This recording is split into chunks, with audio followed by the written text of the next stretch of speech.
Hello and welcome to the Elevate podcast. I'm your host, Patricia Nowakowski. I am a salon owner, educator, mindset, and leadership coach that helps salon owners go from overwhelmed and burnt out to motivated and empowered. It is my mission to help you systemize your business, generate more profit, and create a career that you are absolutely in love with. Join us every week to learn about the small shifts you can make to elevate your business regarding mindset, marketing, social media, business systems, and so much more. Hello and welcome to this week's episode of the Elevate podcast. Now, when I first started this podcast, the whole idea was to empower salon owners and really get them to take control of their success and to elevate their careers. I am so excited about today's topic because I truly know that this topic is one that can stop even the most talented stylist from building their dream career and clientele, and that's rejection. A friendly reminder that if you love the Elevate podcast, then you will be in love with our Elevate Insider episodes. You get the full episode and you get supporting PDFs that help you grow as a salon owner and help you systemize and simplify your business. So if you would like today's full episode, please be sure to click the link in our show notes. All of us dread hearing the word no. And whether it's getting our stylist to post on social media, them not getting the engagement that they want, fear of reaching out to potential clients, even fear of reaching out to family members or people that we know asking for referrals. It's feeling judged for our work, which also keeps us from not posting on social media. Rejection is something that is a challenge that we all face. But here's the truth. It isn't rejection that's the problem. It's how we respond to it. So many times we let our emotions get in the way of truly building a successful business behind the chair. And as salon owners, it is our job to coach our team through being okay with feeling rejected. By the end of this podcast, we are going to learn why overcoming rejection is crucial for your success as a salon, how to build resilience, literally one step at a time. And then at the end of the episode, I'm going to give you some action steps you can start utilizing to shift the mindset of your stylist and to start helping your stylist get coached through this emotion that they feel. Let's get started on why rejection actually holds stylists back, right? Rejection can feel so personal, especially for our team because we are so connected to our work. Our work is so connected to who we are. It is literally a creative expression of our skills. It's our art. We put our blood, sweat, and tears into the work that we do. I don't think a lot of stylists are showing up to work being like, oh, I'm just going to do a half-assed job today. Most of our team, when it comes to taking clients, especially if you have a very professional team, they really do give their all when it comes to providing services in your salon. So when somebody doesn't like what we're doing or we feel like we're not getting the attention we feel we should for our work that we're putting out on social media, it is that feeling of rejection, and it is that feeling that keeps them from pushing forward. Here's the thing that I want everyone here listening to understand. We need to stop taking rejection personally because it is rarely personal. It literally is often about timing, preferences, or other factors that are outside of our control. And if you let fear of rejection stop you, you will never reach the people who truly need your talent or who truly love experiencing your salon. If your team doesn't work through rejection, they're going to miss out on so many opportunities to grow because they were afraid to take the first step. And so many stylists end up leaving the industry because fear of rejection is so deep that they just can't work through it. We have to remind our team that no is just the first stepping stone to hearing the word yes. I want every single salon owner to understand that, yes, it's our responsibility to help our team build their books. Yes, it's our responsibility to provide an amazing space. But what the difference is between being an amazing leader and being a salon owner is the ability to coach our team through difficult situations. And it's the ability to push our team to the next level. We have to get our team to the next level by making them feel uncomfortable and helping them build resilience to rejection. Building resilience to rejection does not happen overnight. It is a skill that most people would not build if it wasn't for somebody pushing them outside of their comfort zone. For you as a leader, it is your responsibility to push your team outside of their comfort zone.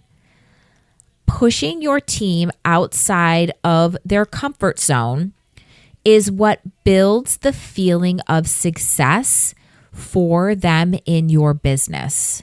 If we do not push our team outside of their comfort zone, what is going to end up happening is, one, they're going to stop growing in our business, which isn't good for you and it's not good for them. But this is the number one reason why stylists leave. Every single salon owner listening to this has heard from so many people working in their business, or maybe you've even experienced this yourself. I feel like there's no more room for growth here. It's because your team has stopped finding fulfillment in your business. I worked at my commission salon for 10 years. And to be honest, if my salon owner would have given me more opportunities to make more money, to educate, or had a clear path of growth for me that he actually followed through with, I would have stayed probably a really long time. I probably would have stayed there forever because I truly liked the people that I worked with. And I was a driven person. So when I felt where I hit a wall there, I was like, I can't stay here. I just had this desire to grow. And it wasn't the opportunity there for me that was giving me that fulfillment that I was looking for in my career. So we have to remember, pushing our team outside of their comfort zone is going to help them find fulfillment and find success in your business. So for you as an owner, you have to figure out where they want to grow, and you have to figure out how to shift their perspective to push them outside of their comfort zone, to work through that mindset that is holding them back in order to get them to their next level. That is your job as a leader. If you are not doing that as a salon owner, if you are a salon owner who is just trying to be friends with your team and just trying to do hair with the people working in your business, you're not going to retain your team. We're not here to be friends with our team. We're here to push growth. Here is how you build resilience. One, you need to shift your team's perspective. You need to start seeing rejection as feedback, not failure. Every no gets you closer to understanding of what works and what doesn't. And it's an opportunity to refine your approach, not a reason to stop. We can't let our team stop because they feel discouraged or because they've been rejected. You need to have them look at their approach. And if something isn't working, if they aren't building, if they're not getting to the level that they want to, there's a hole or a gap in their business. Your job as a leader, because you've already built a successful business for yourself, is to find those holes and gaps in your team's business, help them close the gap so that they can build a strong business. That is your job, period. You also need to get your team to desensitize themselves around rejection. The more rejection they face, the less power it holds over them. It's like going to the gym. The first reps and the first couple weeks are hard, but over time you get stronger and you build resilience and it gets easier. We have to do the same thing for our team. We have to give them tasks to do in our business that are going to help desensitize them. I make my new stylists do all sorts of things that I know that they don't want to do. And probably some of them say that they're doing, but don't end up following through, which is why it's my job as the owner and the leader to hold them accountable and to make sure that they're actually doing the things that I tell them. I make them send DMs to people offering free blowouts. I make them DM their followers, offering them $25 gift certificates, thanking them for following them and supporting their business. I make them like and comment on people. I make them put themselves in their stories, talking into their camera, actually making them uncomfortable with the social media that they're putting out in order to desensitize them to that fear that they're experiencing.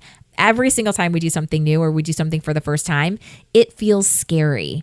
The more we do things, the better we get. I literally look at my memories on Facebook or memories on Instagram, and I see these old videos of myself and I literally cringe. I cringe because they're awful. They are literally awful, but taking those little teeny initial steps 10 years ago have given me the speaking ability, the comfortability to be on camera, and has given me the ability to even create this podcast today because I got comfortable sharing my thoughts, ideas, my face, and speaking to the world.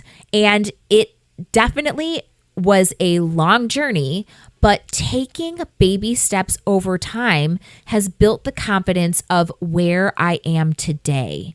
And it's the same thing with our team when it comes to marketing their business. It is not easy posting a picture and getting no likes. It is not easy posting a picture that in your eyes and your vision, you see that it is not perfect. It's hard, but the more we do it and the more we work through the feelings and the more we work through the fear, the easier it becomes.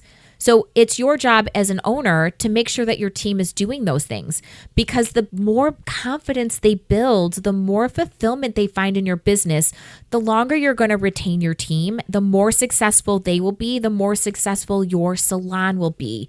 It is like the best ecosystem ever. But as an owner, you need to get your head on straight and understand where you need to focus your attention.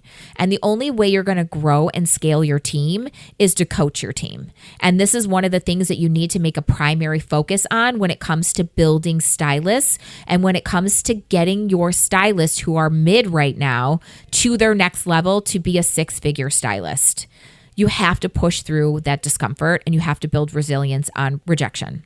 You also need them to focus on the bigger picture. You got to figure out why each stylist chose to be a stylist, why they're choosing to build their business, why they chose this as a career, and why they love doing this. Because we have to take those little small efforts that we're making them do and show them how it's contributing to that larger vision. If your team doesn't have a larger vision, if they're not centered with why they chose this as a career, it's going to be really hard for them to build. And they're not going to have a successful business. They need to have a purpose. They need to have drive. And that needs to lead to a larger vision. What is your team's larger vision? What is your larger vision as a salon owner? I can tell you what my large vision is for my team. For my team, my vision and my big picture is getting every single stylist that works in my business, that walks through my door, getting them to six figures, working 30 hours a week. That's my vision. That is my goal. That is what I want to create for my team in a non-toxic, amazing environment where my team loves coming to work every day and there is no drama. That's my vision. So I know that's my vision. I'm going to help my stylists find their personal vision. But if that's not their vision, then they shouldn't be in my business. So that's why it's so important for you to find people that align with your vision, understand their vision, so that you can make sure that you have the right people on your team. To wrap it up today, rejection is inevitable, but it doesn't have to be the end of a stylist story. The most successful stylists aren't the ones avoiding rejection. They're the ones who embrace it. They learn from it, and then they make the choice to keep going. And leadership is strong when you can help your team push through to keep going. So this week, I challenge you to take one action step that scares you, reach out, Post that content, send that message, and even if you hear no, you're one step closer to success. Thank you for joining me on this episode. If you found value in today's conversation, please be sure to share this with your friends, or please leave a review. It helps me so much, and it helps me reach more salon owners like you. Until next time.